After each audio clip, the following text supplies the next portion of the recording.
దైవశక్తి అనే కార్యక్రమం ద్వారా సర్వశక్తిమంతుడైన దేవుని యొక్క సంగతులను నేర్చుకుంటున్నటువంటి మీ అందరికీ మన ప్రభువును రక్షకుడునైన యేసుక్రీస్తు వారి పేరిట నా హృదయపూర్వకమైన వందనములను తెలియజేయుచున్నాను. ప్రియులారా, దేవుని కొరకు బ్రతుకుచున్నటువంటి మనమంతా దేవుని కృపకు పాత్రులము.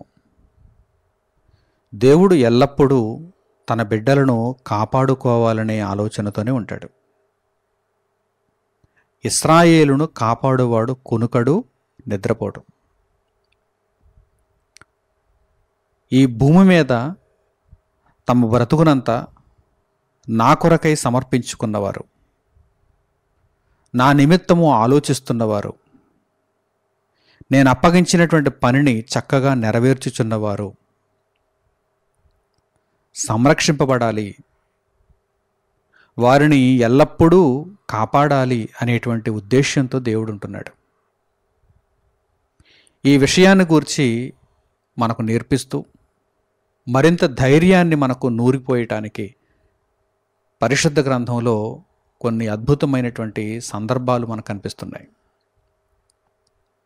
యేసుక్రీస్తు ప్రభువు తాను ఏర్పరుచుకున్నటువంటి శిష్యులను సువార్త ప్రకటనకై లోకములోనికి పంపిస్తూ ఆయన చెబుతున్నటువంటి మాటలేమిటో తెలుసా? పరమందున్న దేవుడు మిమ్మును ఎలా కాపాడతాడంటే, మీ తల వెంట్రుకలలో ఒకటైనను నశించదు అని ఆయన తెలియజేస్తున్నారు. అంటే అంత గొప్పగా మిమ్మును ఆయన కాపాడుకుంటాడు, రక్షిస్తాడు. మీరు దేవుని పనిలో ఉన్నప్పుడు, మీరు దేవుని కొరకు మీ బ్రతుకును నిర్ణయించుకున్నప్పుడు దేవుడు అంత గొప్పగా మిమ్మల్ని కాపాడతాడు. మీరేదో లోకం కొరకు బ్రతకటం లేదుగా, మీరేదో అపవాదిని వెంబడించటం లేదుగా, మీ తండ్రి మాటలకు మీరు విధేయులవుతున్నారు. యేసుక్రీస్తు ప్రభువును రక్షకునిగా కలిగి ఆయన రాజ్య సువార్త ప్రకటనలో మీరు ఉంటున్నారు. కనుక ఎల్లప్పుడూ కూడా ఆయన కృప, ఆయన కటాక్షము మీకు తోడుగా ఉంటుంది అని వాక్యమును బట్టి మనం అర్థం చేసుకోవచ్చు. ఆయా సందర్భాలలో దేవుడు అనుగ్రహించిన శ్రమలంటూ కొన్ని ఉంటాయి. దేవుడు మనకు అనుమతించిన శ్రమలంటూ కొన్ని ఉంటాయి. వాటిని మనము దేవుని సహాయము చేతనే ఎదుర్కొంటాం, వాటిని అధిగమిస్తాం. అయితే మిగిలిన ప్రతి సందర్భంలో కూడా దేవుడు మనలను కంటికి రెప్పలా కాపాడుతూనే ఉంటాడు. ఇశ్రాయేలీయులను ఐగుప్తు బానిసత్వంలో నుండి విడిపించినటువంటి దేవుడు విడిచిపెట్టేశాడా? మీ కష్టాన్ని బట్టి, మీ తెలివిని బట్టి, మీ ఆలోచనను బట్టి మీరు నడవండి, వెళ్ళండి, అదిగో ఆ ప్రాంతాన్ని స్వతంత్రించుకోండి, ఇక మీతో నాకు సంబంధం లేదు అనేటువంటి మాటలను ఏమైనా దేవుడు చెప్పాడా? తన బాహుబలముతో ఇశ్రాయేలీయులను ఐగుప్తు బానిసత్వం నుండి విడిపించినటువంటి దేవుడు మరలా వారు కనాను దేశంలో అడుగు పెట్టేటంత వరకు కూడా ఎలా కాపాడుకున్నాడు? కొన్ని పోలికలను చెబుతున్నాడు దేవుడు. కోడి తన రెక్కల క్రింద తన పిల్లలను ఎలా కాపాడుకుంటుందో, గ్రద్ద బారి నుండి ఒక కోడి తన పిల్లలను ఎలా కాపాడుకుంటుందో అలా నేను కాపాడాను. ప్రతి సందర్భంలోనూ మిమ్మల్ని రక్షించాను, మీకు తిండి పెట్టాను, పానమునిచ్చాను, మాంసం అంటే మాంసం ఇచ్చాను. మీరెక్కడ పంటను సాగు చేయలేదు, ఎక్కడ కూడా గోదాములలో మీరు ధాన్యాన్ని దాచుకోలేదు, ఎక్కడా కూడా మీరు కష్టపడకుండా మీరు దేవుని కొరకు బ్రతుకుతున్నారు గనక, దేవుని మాటను బట్టి ప్రయాణం అవుతున్నారు గనక మీ బాగోగులన్నీ నావి అన్నాడు దేవుడు. మీ బాగోగులన్నీ నావి. కానీ ఇశ్రాయేలీయులు శ్రమలను కొని తెచ్చుకున్నారు. దేవునికి అవిధేయులుగా మారి దేవుని మాటలను అతిక్రమిస్తూ దేవుని ఆజ్ఞలను పట్టించుకోకుండా వారు కావాలనే దుర్మార్గులైపోయారు. కనుక శ్రమలను కొని తెచ్చుకున్నారు. కానీ దేవుడు వారిని కాపాడిన విధానాన్ని కనుక మనం ఆలోచన చేయగలిగితే చాలా అద్భుతమైనటువంటి రీతిలో వారిని దేవుడు కాపాడాడు. వారి చెప్పులు అరిగిపోలేదు, వారి బట్టలు మాసిపోలేదు అంటే వారికి ఏ కష్టం రాకూడదని దేవుడు అనుకున్నాడు. అన్ని విధాలా కూడా దేవుడు వారికి సహాయం చేశాడు. అలాగే ఇప్పుడు కూడా లోకమనే బానిసత్వంలో నుండి, అపవాది యొక్క చెరలో నుండి మనలను దేవుడు విడిపించాడు. నిత్యత్వానికి మనలను దేవుడు నడిపిస్తున్నాడు. మరి ఈ ప్రయాణంలో మనకు కావలసిన ప్రతిదానిని దేవుడు అనుగ్రహిస్తాడా లేదా? అనుగ్రహిస్తాడు. ఒకవేళ ఇశ్రాయేలీయుల వలె మనము కూడా ఆజ్ఞలను అతిక్రమిస్తూ దేవుని మాటను పట్టించుకోకుండా ఉంటే శ్రమలను కొని తెచ్చుకుంటాం. లేదు, దేవుడు చెప్పినట్టుగానే మనం బ్రతికితే, క్రీస్తు మార్గములోనే క్రమముగా మనం నడుచుకుంటే ఆశ్చర్యకరమైనటువంటి సహాయము మనకు లభిస్తుంది. అద్భుతమైనటువంటి సహకారము మనకు దేవుని యొద్ద నుండి దొరుకుతుంది. యేసుక్రీస్తు ప్రభువు తాను ఏర్పరచుకున్నటువంటి శిష్యులను సువార్త ప్రకటనకై పంపిస్తూ చెబుతున్నటువంటి మాటలను ఇప్పుడు మనం జ్ఞాపకం చేసుకుందాం. మత్తయి సువార్త 10వ అధ్యాయము 29వ వాక్యం నుండి మీరు చూడండి. మత్తయి సువార్త 10వ అధ్యాయము 29వ వాక్యం నుండి, 2 పిచ్చుకలు కాసుకు అమ్మబడును గదా, అయినను మీ తండ్రి సెలవు లేక వాటిలో ఒకటైనను నేలను పడదు. దేనికైనా సరే పరలోకమందున్న తండ్రి అయిన దేవుని ఆమోదం కావాలి అనే విషయాన్ని ఇక్కడ యేసుక్రీస్తు ప్రభువారు నేర్పిస్తున్నారు. ఉదాహరణకు, ఒక కాసుకు 2 పక్షులు, 2 పిచ్చుకలు అమ్మబడతాయి. అంటే వాటి యొక్క ప్రాణము విలువ చాలా తక్కువ. మనిషి ప్రాణంతో పోల్చినప్పుడు ఒక పక్షి, ఒక పిచ్చుక ప్రాణము తక్కువే కదా మనిషి ప్రాణంతో పోల్చినప్పుడు. ఒక కాసుకు 2 పిచ్చుకలు అమ్మబడితే అంత తక్కువ స్థాయిలో ఉన్నటువంటి అవి కూడా, ఆ పక్షులు కూడా, పిచ్చుకలు కూడా, మీ తండ్రి అయిన దేవుని యొక్క సెలవు లేకపోతే వాటిలో ఒకటైనను నేలను పడదు. అంటే ఒక కాసుకు 2 పిచ్చుకలు అమ్మబడి అంత తక్కువ వెల కలిగినవి అయినా దేవుని యొక్క చిత్తము లేకపోతే వాటిలో ఒకటి కూడా నేలను పడదు. చికెన్ షాపుకు వెళ్ళి ఒక కోడిని కొనుక్కున్నారనుకోండి, ఒక 200 రూపాయలు 300 రూపాయలు ఆ ఖరీదును బట్టి కోడిని కొనుక్కున్నారనుకోండి, ఒక బ్రాయిలర్ కోడిని కొనుక్కున్నారనుకోండి, ఒక ఫారం కోడిని కొనుక్కున్నారనుకోండి, దానిని చంపుకుంటారు, తినేస్తారు, దాని మాంసం తినేస్తారు మీరు. అంటే అది చాలా సులువు కదా అని మీరు అనుకోవచ్చు. దాని ప్రాణం పోవటం, అది మనకు ఆహారంగా మారడం చాలా సులువు కదా అనుకోవచ్చు మీరు. కానీ పరమందున్న తండ్రి సెలవు లేకుండా ఏది కూడా నేలను పడడానికి వీలు లేదు. అంటే ఏది కూడా ప్రాణాలను కోల్పోవడానికి వీలు లేదు. ఆయన ఆమోదం ఉండాలి, ఆయన అనుగ్రహం ఉండాలి. ఈ విషయాలను గురించి మీరు ఆలోచన చేయగలిగితే ప్రతి సందర్భానికి కూడా పరమందున్న తండ్రి యొక్క ఆమోదం తప్పనిసరి. మరి అలాంటప్పుడు మీరు మీ తండ్రి కొరకు బ్రతుకుతున్నప్పుడు, పరలోకమందున్న మీ తండ్రి కొరకు మీరు బ్రతుకుతున్నప్పుడు, ఆ తండ్రి ఆమోదమే లేకపోతే ప్రపంచంలో ఏదీ జరగనప్పుడు, ఎంత చిన్న విషయమైనా జరగనప్పుడు, మరి మీ తండ్రి కొరకు మీరు ఏ విధంగా బ్రతకాలి? మిమ్మును మీ తండ్రి ఎంత గొప్పగా పట్టించుకుంటాడు? ఈ విషయాలను అర్థం చేసుకోవాలని ప్రభువు ఇక్కడ సూచిస్తున్నారు. ఇంకా తరువాతి మాటలు కూడా చూడండి. మీ తల వెంట్రుకలన్నయ్యు లెక్కింపబడి ఉన్నవి గనుక మీరు భయపడకుడి. ప్రపంచంలో మీ చుట్టూ జరుగుతున్నటువంటి పరిణామాలను చూసి భయపడుతున్నారా? అయ్యో, ఏ ప్రభుత్వం వచ్చేస్తుందో, ఎవరు పరిపాలన కొనసాగించుకుంటారో, ఎవరు పరిపాలనను చేజిక్కించుకుంటారో, రాబోయేటువంటి పరిపాలన, రాబోయేటువంటి కాలం ఎలా ఉండబోతోందో, గడ్డు కాలమా, నేను దేవుని కొరకు బ్రతకలేనా, బ్రతకనివ్వని పరిస్థితులు వచ్చేస్తుంటాయా అని మీరు ఏమైనా భయపడుతున్నారా? మీ తండ్రి అనుమతి లేకుండా ఒక కాసుకు 2 పిచ్చుకలు అమ్మబడితే అంత తక్కువ స్థాయిలో ఉన్నవి కూడా నేలను పడటానికి వీలు లేనప్పుడు మీరు ఎందుకు భయపడతారు? మీ తల వెంట్రుకలన్నీ లెక్కింపబడి ఉన్నవి. నిజంగా మీరు దేవుని కొరకు బ్రతుకుతున్నప్పుడు అసలు ఏమాత్రం భయం మీలో ఉండకూడదు, ఏమాత్రం, కొంచెం కూడా. ఎందుకంటే నా తల వెంట్రుకలన్నీ లెక్కింపబడి ఉన్నవి. తండ్రి ఆమోదం లేకుండా ఒక తల వెంట్రుకైనా నేలను రాలుతుందా? చూడండి, ప్రభువారు ఆ మాటలను సెలవిస్తున్నారు. మీ తల వెంట్రుకలన్నీయు లెక్కింపబడి ఉన్నవి గనుక మీరు భయపడకుడి, మీరు అనేకమైన పిచ్చుకల కంటే శ్రేష్ఠులు. మీరు అనేకమైన పిచ్చుకల కంటే శ్రేష్ఠులు.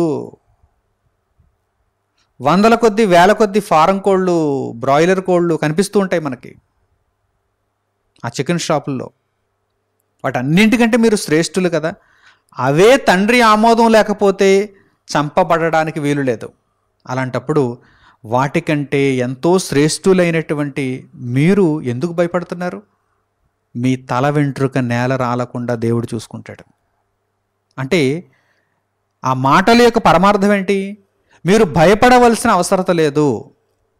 మీరు దేవుని కొరకు బ్రతుకుతున్నప్పుడు మీరు భయపడవలసిన అవసరత లేదు. ఏ పరిస్థితికి కూడా, ఏ సందర్భానికి కూడా లేదండి. గత 5 ఏళ్లను చూడండి, గత 10 ఏళ్లను చూడండి, చాలా భారీ మార్పులు జరుగుతున్నాయండి మన ఇండియా దేశంలో, ప్రపంచవ్యాప్తంగా చాలా భారీ మార్పులు జరుగుతున్నాయండి. మరి మనము దేవుని కొరకు బ్రతకడం అంత సులువంటారా అంటే కష్టం కావచ్చు, కష్టతరమైన పరిస్థితులు ఎదురు కావచ్చు. అది దేవుని చిత్తం, అది దేవునికి ఆమోదం. కనుక మీరు భయపడవలసినటువంటి అవసరత లేదు. అన్నీ బాగుంటేనే మనం దేవుని కోసం బ్రతకాలండి. చుట్టూ అందరూ మన అడుగులకు మడుగులొత్తితే మనం దేవుని కొరకు బ్రతకాలా? ఎవరి సహాయం లేకపోయినా, అనేకులు అడ్డగిస్తున్నా మనము దేవుని కొరకు నిలబడాలి, మనము దేవుని కొరకు బ్రతకాలి. ప్రాణాలకు తెగించి యేసుక్రీస్తు ప్రభువును నమ్ముకున్నారు కదా. మరి అవన్నీ మాటల వరకే పరిమితమా? అవన్నీ మాటల వరకే పరిమితమా? కాదు. పీక మీద కత్తి పెట్టి నీవు క్రీస్తును అంగీకరిస్తావా, అయితే చచ్చిపోతావు, లేదా బ్రతుకుతావు అన్నప్పుడు కూడా నేను అంగీకరిస్తున్నాను అని బహిరంగంగా ఒప్పుకునేటువంటి ధైర్యం మనలో ఉండాలి. అటువంటి తెగింపు మనలో ఉండాలి. ఎందుకంటే మనం నమ్మిందేదో అలంకారప్రాయంగా కాదు, వేషధారణతో కాదు, లేకపోతే ఏదో ఒక తాయిలు మనకు చేతికిస్తే మనం యేసుక్రీస్తు ప్రభువును నమ్ముకోలేదు. హృదయపూర్వకముగా యేసుక్రీస్తు ప్రభువును రక్షకునిగా మనం స్వీకరించాం. మన ఆత్మను నిత్యత్వానికి నడిపించే ఒక రక్షకునిగా మనము అంగీకరించాం. కనుక ఎటువంటి గడ్డు పరిస్థితి వచ్చినా అది దేవునికి అనుకూలము గనక ఆ పరిస్థితి అలా ఉంది. దేవుడు ఆమోదించాడు గనక ఫలానా వాడు ఈరోజు అధికారాన్ని చేపట్టాడు. కనుక ఇవేవి కూడా నన్ను భయపెట్టలేవు, ఇవేవి కూడా నన్ను భయపెట్టలేవు, ఈ పరిస్థితులు ఏవి కూడా నన్ను చలింపచేయలేవు. నేను దేవుని కొరకు బ్రతుకుతాను, నేను క్రీస్తు మార్గంలోనే కొనసాగుతాను అని ధైర్యంగా మనము చెప్పగలిగి ఉండాలి. ఈ మాటలు ఏనాడు వ్రాయబడ్డాయి చూడండి. యేసుక్రీస్తు ప్రభు శిష్యులను సువార్త ప్రకటనకే పంపిస్తూ ఏనాడు చెప్పారు ఈ మాటలు? 2 పిచ్చుకలు ఒక కాసుకు అమ్మబడితే ఆ పిచ్చుకలలో కూడా ఒకటి కూడా దేవుని సెలవు లేక నేల పడటానికి వీలు లేనప్పుడు మీరెందుకై భయపడతారు? మీరు దేవుని కొరకు బ్రతుకుతున్నప్పుడు, మీరు దేవుని పిల్లలైనప్పుడు మీరు భయపడడానికి వీలు లేదు. మీరేమాత్రం భయపడకండి. మీ తల వెంట్రుకలన్నీ లెక్కింపబడి ఉన్నవి. అలాగే లూకాసు వార్తలో కూడా గ్రంథకర్త ఈ విషయాలను పొందుపరిచారు. అక్కడ కూడా వ్రాయబడినటువంటి మాటలను మనం చూద్దాం. లూకాసు వార్త 12వ అధ్యాయము 6వ వాక్యం నుండి మీరు చూడండి. లూకాసు వార్త 12వ అధ్యాయము 6వ వాక్యం నుండి, 5 పిచ్చుకలు 2 కాసులకు అమ్మబడును గదా. 2 పిచ్చుకలైతే 1 కాసుకి, 5 పిచ్చుకలైతే 2 కాసులకి. అంటే వాటి విలువ చాలా తక్కువ. మనిషి విలువతో పోల్చినప్పుడు, మనిషి ప్రాణంతో పోల్చినప్పుడు ఒక పిచ్చుక ప్రాణం చిన్నదే కదా. 5 పిచ్చుకలు 2 కాసులకు అమ్మబడును కదా. అయినను వాటిలో ఒకటైనను దేవుని ఎదుట మరువబడదు. బాగా అర్థం చేసుకోవాలి మీరు. 5 పిచ్చుకలు వచ్చేస్తాయి 2 కాసులు మీరు ఇస్తే. ప్రస్తుతానికి ఒక బ్రాయిలర్ కోడిని మనం కొనాలనుకోండి, ఒక 5 కోళ్ళు కొందాం అనుకుందాం. ఒక 1000 రూపాయలు 2000 రూపాయలు ఇచ్చేస్తే ఒక 5 కోళ్ళు వచ్చేస్తాయి. అయినను నీకు ఇది సులువు కావచ్చు, ఒక 1000 రూపాయలు 2000 రూపాయలు ఇచ్చి ఒక 5 కోళ్ళను తెచ్చుకోవడం నీకు సులువు కావచ్చు. కానీ అయినను ఈ 5 పిచ్చుకలలో ఏది కూడా దేవుని ఎదుట మరువబడదు. అంటే దేవుని సెలవు లేకుండా ఏది చంపబడటానికి వీలు లేదు. దేవుని సెలవు ఉండాలి. నీవు వాటిని చంపేవంటే అక్కడ దేవుని సెలవు అయిందని అర్థం. ఏదైనా ఒకటి తప్పించుకుని వెళ్ళిపోయిందంటే దేవుని సెలవు లేదని అర్థం. ఒక్కొక్కసారి కోళ్ళు కొనుక్కుంటారు, ఇంటికి తెచ్చుకుంటారు. తీరా కోసుకుందాం అనేటువంటి టైంకి ఏ పిల్లో ఎత్తుకుపోవడమో, లేకపోతే అది గంపలో నుండి బయటకు ఎస్కేప్ అయిపోయి బయటకు పారిపోవడమో జరుగుతుంది. అది మన నోటి వరకు రాదు. మనం అనుకుంటాం ధనం వెచ్చించాం, దానిని తెచ్చుకున్నాం, దానిని పెంచుకున్నాం, కొన్నాళ్ళు కోసుకుందాం అనుకున్నాం, కానీ మనకి చిక్కలేదు, అది మన నోటికి అందలేదు. అది అంటే దేవుని సెలవు లేదు, దేవుని సెలవు లేదు. ఈ చిన్న చిన్న విషయాలనే మనము ఆలోచన చేస్తున్నప్పుడు దేవుని సెలవు లేకపోతే ఈ చిన్న విషయం కూడా జరగదన్నమాట.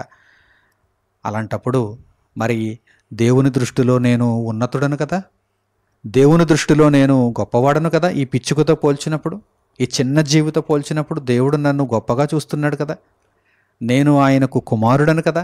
మరి నేను ఆయన కొరకు బ్రతుకుతున్నప్పుడు నన్ను ఇంకెంతగా ఆయన పట్టించుకుంటాడు, నా కొరకు ఇంకెంతగా ఆయన ఆలోచన చేస్తాడు. ఈ విషయాన్ని మీరు ఎల్లప్పుడూ జ్ఞాపకాల్లో ఉంచుకోవాలి. అదే చెబుతున్నారు ప్రభు ఇక్కడ. 5 పిచ్చుకలు 2 కాసులకు అమ్మబడును కదా, అయినను వాటిలో ఒకటైనను దేవుని ఎదుట మరువబడదు. మీ తల వెంట్రుకలన్నీ లెక్కింపబడి ఉన్నవి. గుర్తుంచుకోండి, మీ తల వెంట్రుకలన్నీ లెక్కింపబడి ఉన్నవి. మీరు తలదూకుంటారు, కొన్ని తల వెంట్రుకలు రాలిపోతుంటాయి, మీరు పట్టించుకోరు. వాటిని ఒక తుక్కు కింద, చెత్త కింద మీరు తీసి పారేస్తారు. కానీ అవి కూడా దేవుని దృష్టిలో లెక్కే, అవి కూడా దేవుని దృష్టికి లెక్కే. మీకు లెక్క లేకపోవచ్చు. ఈరోజు ఎన్ని వెంట్రుకలు ఊడిపోయినాయి, మరలా క్రొత్తగా ఎన్ని మొలిచాయి, మరలా రేపటికి ఎన్ని క్రొత్తగా మొలుస్తాయి, ఎన్ని ఊడిపోతున్నాయి, వీటన్నిటిని మీరు ఏమైనా ఒక పద్దు రాసుకుంటారండి, ఒక లిస్ట్ రాసుకుంటారండి? లేదు. కానీ ఆయన దగ్గర లెక్క ఉంది, ఆయన దగ్గర లెక్క ఉంది. అంత శ్రేష్ఠుడవు నీవు. దేవుని కొరకు బ్రతుకు, దేవుని చిత్తమును పరిపూర్ణం చేసుకో. నీవు నిజంగా నిత్యత్వానికి నిర్ణయింపబడి పరలోకంలో అడుగు పెట్టావంటే ఎంతో గొప్ప భాగ్యం, ఎంతో గొప్ప భాగ్యం. కనుక ఈ విషయములన్నీ అర్థం చేసుకుంటూ నీ తండ్రి నీపై ఎంతో ఉన్నతమైనటువంటి దృష్టి పెట్టాడని నీవు గ్రహిస్తూ నీవు తండ్రి కొరకు చక్కగా బ్రతుకు. నీ ఆలోచనలలో దేవుని యొక్క వాక్యము నుంచుకో, దేవుని చిత్తమును పరిపూర్ణం చేసుకో. చూడండి, మీ తల వెంట్రుకలన్నీ లెక్కింపబడి ఉన్నవి, భయపడకుడి. ఏదో శరీరమును నశింపజేసేటువంటి వానిని చూచి మీరు భయపడకండి. ఆత్మను కూడా నరకములో నశింప చేయగలిగిన వానిని చూడండి, పరమందున్న తండ్రిని చూడండి, ఆయనకు భయపడండి. ఈ లోకంలో ఏ పరిస్థితికి, ఏ మనిషికి మీరు భయపడకుడి. మీరు అనేకమైన పిచ్చుకల కంటే శ్రేష్ఠులు కారా?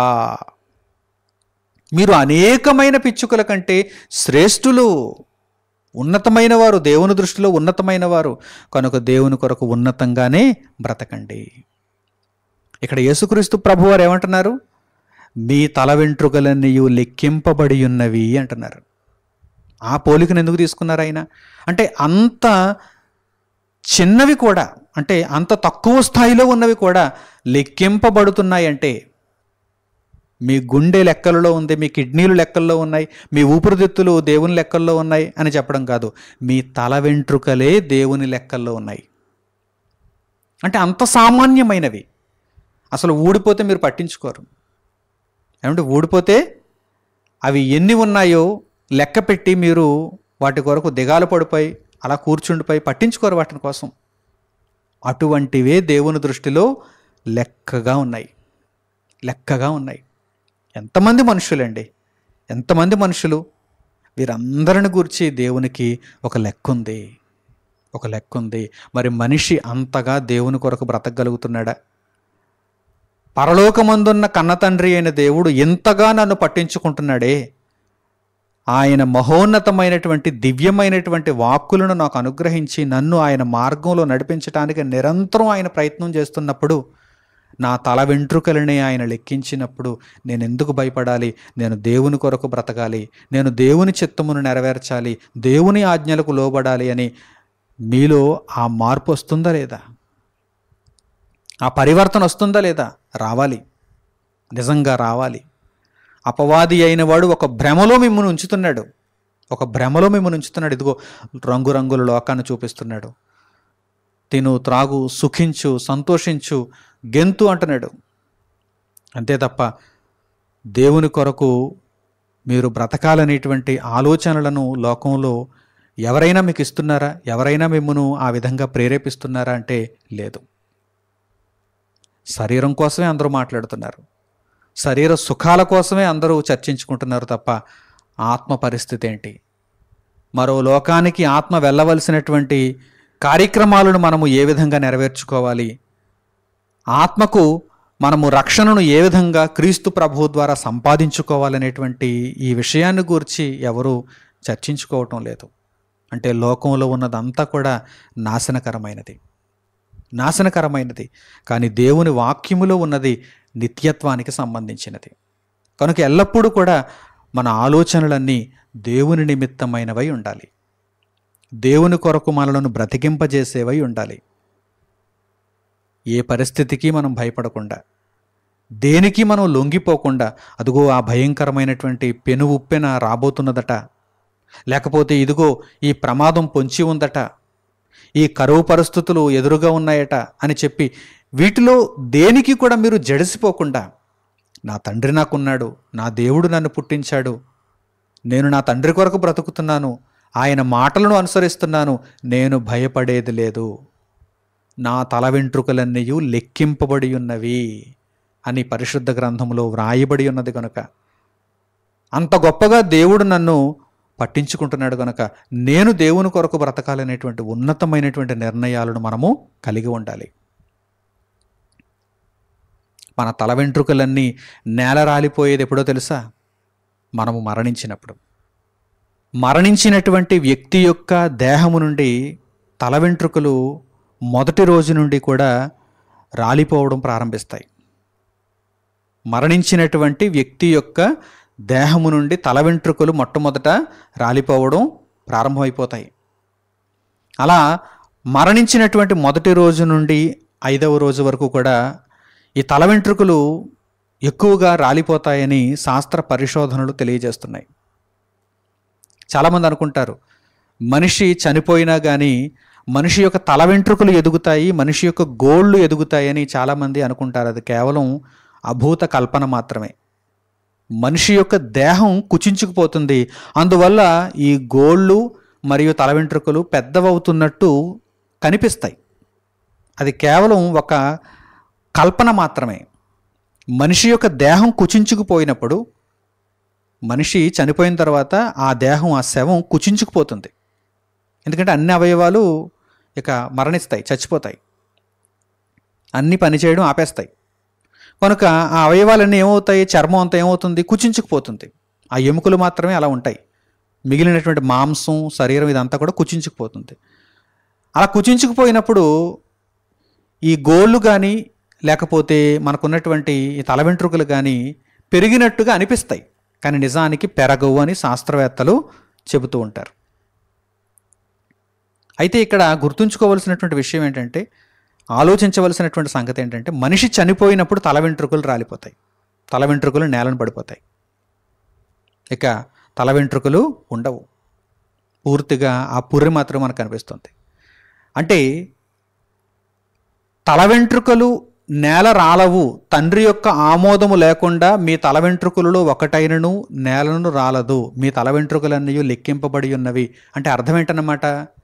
మీ తండ్రి ఆమోదం లేకుండా మీరు చనిపోరు అని చెప్పడం. అర్థమవుతుందండి? చాలామందికి ఒకానొక భయం పట్టుకుంది. అయ్యో, క్రైస్తవ్యానికి రాబోయేటువంటి రోజులు ఎలా ఉండబోతున్నాయో, నేను నిజంగా క్రీస్తును అంగీకరించి క్రీస్తులో నా భక్తి జీవితాన్ని కొనసాగించుకోగలనో లేదో అని చాలామంది ఆందోళనలోనికి వెళ్ళిపోతున్నారు. ఈ మాటలను చదవండి, ఒక్కసారి అర్థం చేసుకోండి. పిచ్చుకలు, ఇదిగో 1 కాసుకు 2 పిచ్చుకలు అమ్మబడిన, 2 కాసులకు 5 పిచ్చుకలు అమ్మబడిన, దేవుని సెలవు లేకపోతే వాటిలో ఒకటైనా నేల రాలనప్పుడు, మీ తల వెంట్రుకలన్నీ లెక్కింపబడి ఉన్నప్పుడు మీరు అంత సులువుగా చనిపోతారని, చంపబడతారని ఎలా అనుకుంటున్నారు? దేవుని యొక్క ఆమోదం ఉండాలి, దేవుని యొక్క అనుగ్రహం ఉండాలి, దేవుని చిత్తం అవ్వాలి. అప్పుడు మాత్రమే ఈ దేహాన్ని విడిచిపెట్టి మనం వెళ్ళగలం. అంతే తప్ప ఎవరో తమ ఇష్టానుసారంగా మన ప్రాణాలను తీసేద్దాం అనుకుంటే అది కాని పని. మీరు భయపడకుడి, మీరు మీ దేవునికి కుమారులు, మీరు మీ దేవుని చిత్తాన్ని నెరవేర్చుచున్నవారు, మీరు మీ దేవుని వాక్యమును అనుసరిస్తున్నవారు, దేవుని పనిలో మీరున్నారు. మీరెందుకు భయపడడం? పిచ్చుకలే భయపడనప్పుడు, అల్పజీవులే భయపడనప్పుడు ఎంతో శ్రేష్ఠులైనటువంటి మీరెందుకు భయపడటం? మీ తల వెంట్రుకలన్నీ లెక్కింపబడి ఉన్నవి. మీరు దేవుని కొరకు బ్రతకాలి, మీరు దేవుని చిత్తమును నెరవేర్చాలి. నిజంగా తండ్రి యొక్క ఆమోదం అయిపోయిందా? తండ్రి పిలుపు జరిగిందా? మన పట్ల తండ్రి యొక్క పిలుపు బయలుదేరిందా? అయితే మనం వెళ్ళాలి. నరులారా తిరిగి రండి అని దేవుని యొక్క సెలవు మన నిమిత్తము అనుగ్రహింపబడితే మనం వెళ్ళిపోతాం. అంతే తప్ప మనము భయపడవలసినటువంటి అవసరత అయితే లేదు. ఇదిగో ఫలానా వ్యక్తి అధికారిగా ఉన్నాడు, ఫలానా వ్యక్తి ఇదిగో ఇప్పుడు పరిపాలనను చేపట్టాడు, ఫలానా వ్యక్తి యొక్క కార్యక్రమాలన్నీ కూడా క్రీస్తు మార్గమునకు ఆటంకములుగా మనకు కనిపిస్తున్నాయి, కనుక మనం ఇక దేవుని కొరకు బ్రతకడం అయితే అసాధ్యం అని ఏమైనా మీరు అనుకుంటున్నారా? ఎటువంటి గడ్డు పరిస్థితుల్లోనైనా, ఎటువంటి కష్టకాలంలోనైనా మీరు దేవుని కొరకు నిలబడాలి, మీరు క్రీస్తు కొరకు బ్రతకాలి. అయితే మీ తల వెంట్రుకలన్నీ లెక్కింపబడి ఉన్నవన్న విషయాన్ని మాత్రం మీరు గుర్తుపెట్టుకోండి. మీరు ఎవ్వరికీ భయపడవలసినటువంటి అవసరం లేదనేటువంటి విషయాన్ని కూడా గుర్తుపెట్టుకోండి. పరమందున్న తండ్రి ఆమోదం అయితే తప్ప ఈ ప్రపంచంలో ఏదీ జరగదనేటువంటి విషయాన్ని కూడా మీరు గుర్తుపెట్టుకోండి.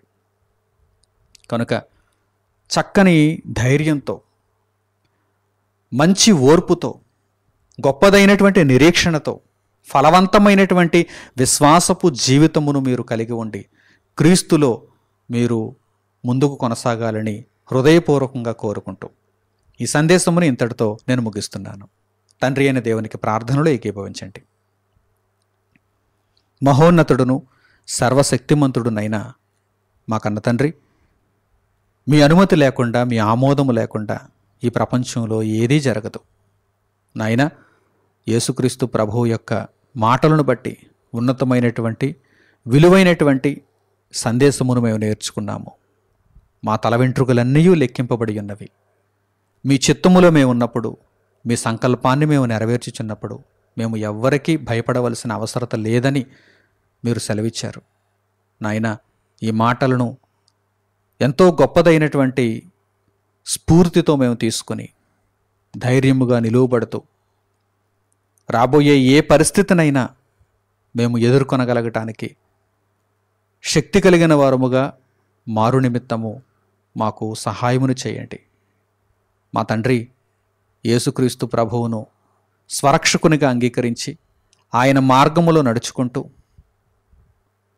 మరణమైనను ఆయనను విడిచిపెట్టకుండా, మీ వాక్యమును మేము అతిక్రమించకుండా ఎల్లప్పుడూ మీ చిత్తమును నెరవేర్చుచు బ్రతుకుట క్రీస్తే, చావైతే లాభము అనేటువంటి నినాదంతో మా బ్రతుకులను ఫలవంతమైనవిగా క్రీస్తులో ముందుకు కొనసాగించుకునే భాగ్యమును అంతము వరకు మేము కలిగి ఉండగలుగుటకు మమ్మను దీవించమని మిమ్మల్ని కోరుకుంటూ మా ప్రార్థనా మనవులను మా ప్రభువును మా రక్షకుడునైన యేసుక్రీస్తు వారి పేరిట మిమ్మల్ని వేడుకొనుచున్నాము తండ్రి. ఆమేన్. అందరికీ వందనములు. సెలవు.